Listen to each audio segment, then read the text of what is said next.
Hello guys, welcome back to the channel. This is the 2026 eBay scams nobody warns you about. I've been doing eBay for several years. I have over 500 eBay sales, and these are things I wish I knew before I got started. So number one, this is something that's happening more often, and this just happened to me the other day, and it was a smaller item, and so I just ate it. It's the fake tracking number scam. Seller uploads a tracking number and then the package gets delivered somewhere in your zip code, but the buyer thinks they're protected until they investigate.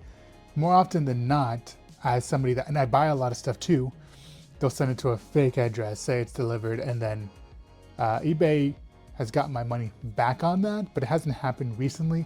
I had something happen the other day where I sold something and they said the package never was delivered, and then eBay and USPS said it was. So on that one I didn't fight them, but in the future, because now we have seller protections, which is super exciting. Finally, as a seller, we are protected from a lot of eBay scams now. And so now I would have fought it and just be like, no, it was delivered, I'm not reimbursing you. And eBay, I'll talk about bad reviews here in a minute, because I have no negative reviews.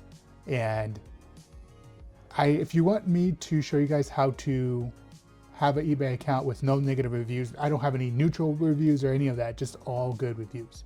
So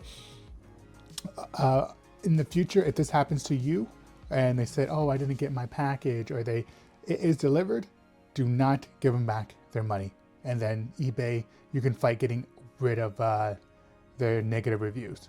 So the second thing is the stock photo scams.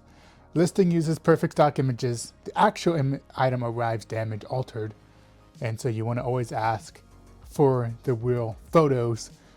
This has happened a couple times when I was first starting to buy items on eBay.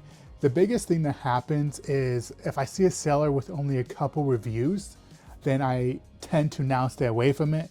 But in the past, I didn't care. I just would buy it and it wouldn't be that big of a deal. Nowadays, I only have trusted sellers, and eventually I'll add to my trusted sellers from here from time to time.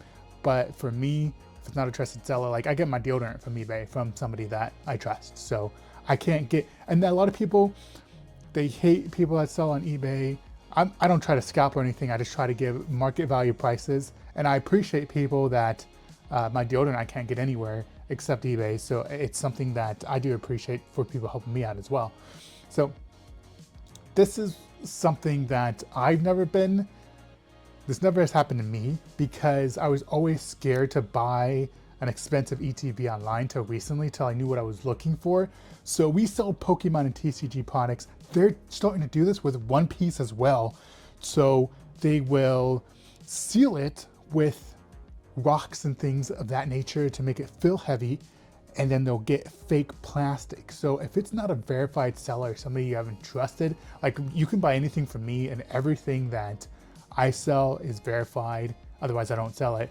So they will, like I said, open it, remove it, and then they'll shrink wrap it, and it's just not, for some reason, the way that Pokemon wraps their products, you can't replicate it. I've never seen anybody be able to replicate it. So always check the seller's feedback.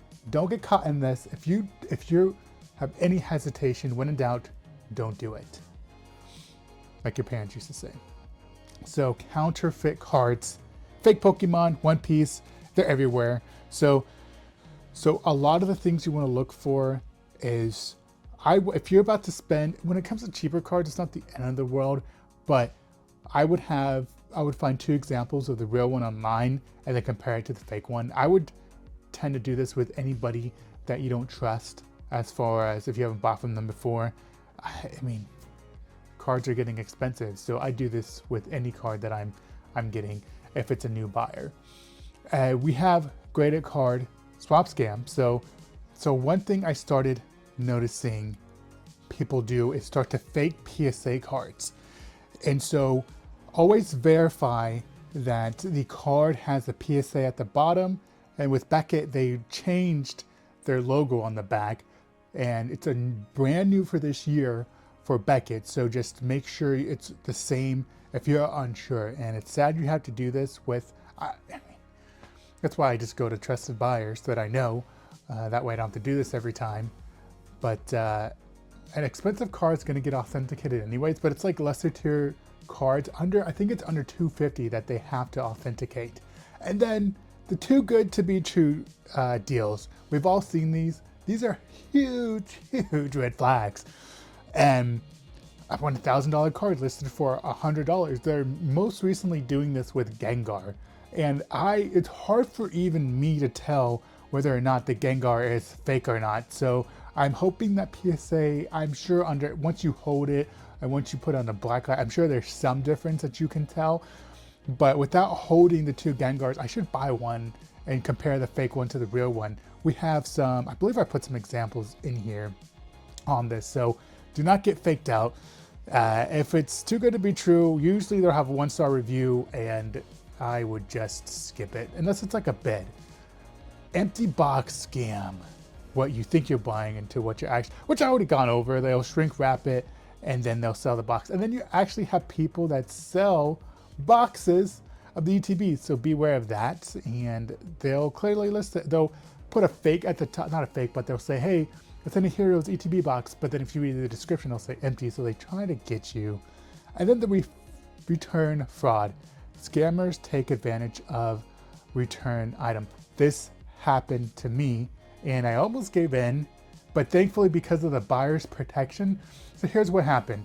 I sold an expensive card that I had that went up in value so I could reinvest it in for my videos, and they said it came damaged. After it went to PSA authentication. So PSA authenticated it, or not PSA, eBay authenticated it.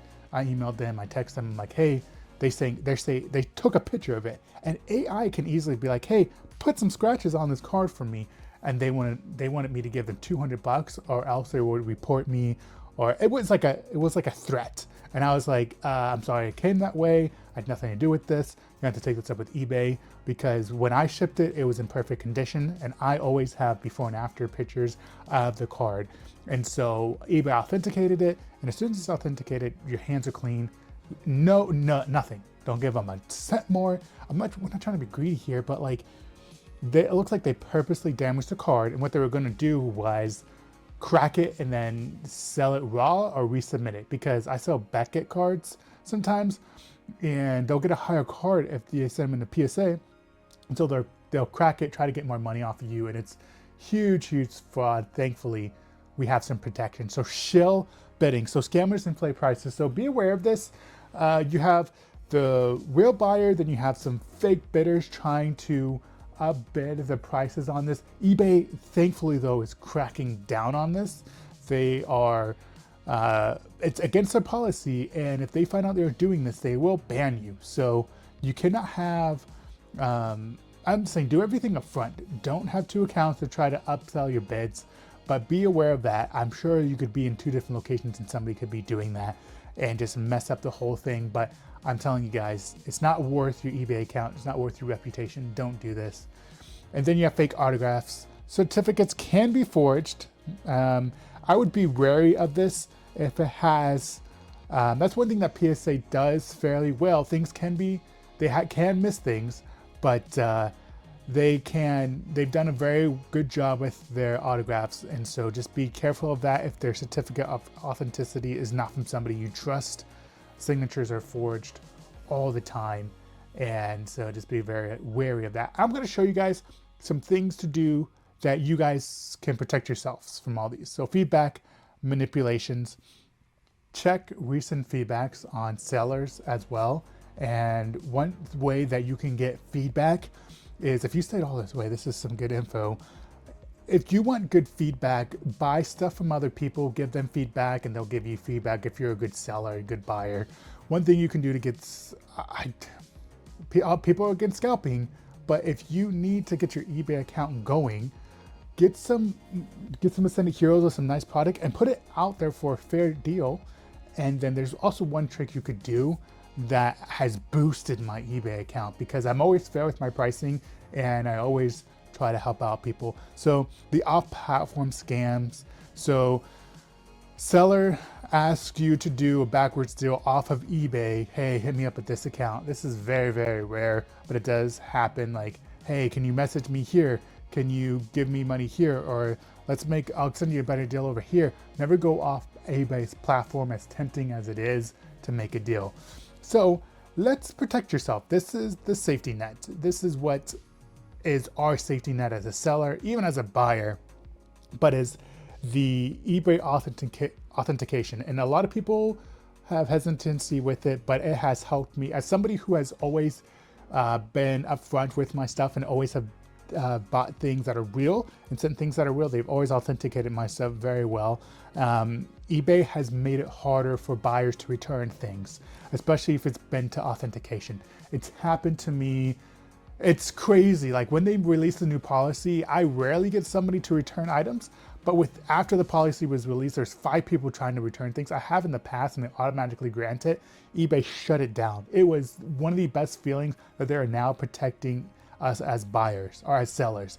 And then, yeah, if they leave a negative review because they have done it before to me in the past, and if they've done that, I automatically will block them. Or if somebody doesn't pay for an expensive item before from the thing that I've sold, I will block them. Like, I'm sorry, guys. So if you're somebody, here's what I would say if you're a buyer or a seller. If you're a buyer and you bid on something, make sure you have the money in your account because you will be blocked. I have friends in Discord and we talk and we always put like, hey, watch out for this buyer. This buyer is a scammer from Taiwan or wherever, because they can do, international shipping or whatever.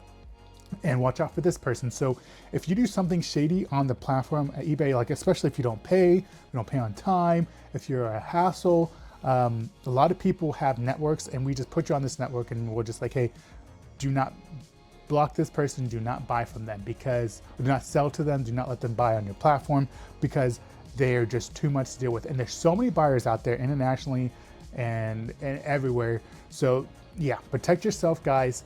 Know what you're doing. Do not be afraid to sell on eBay. If you've never created an eBay account and you want me to make a video on that, I can give you a quick 12-step guide to creating an eBay account, how to make it successful. Like, it is insane. My wife has a very successful one. She does most of the higher end items because I like collecting more than I like selling, but sometimes you have to when your collection gets too big and you got to make money for videos. You got to do it, guys. But I hope you like this video of 2026 things I wish I knew before starting my eBay account, guys. Jesus loves you. Peace. I'm out. I'll see you next time.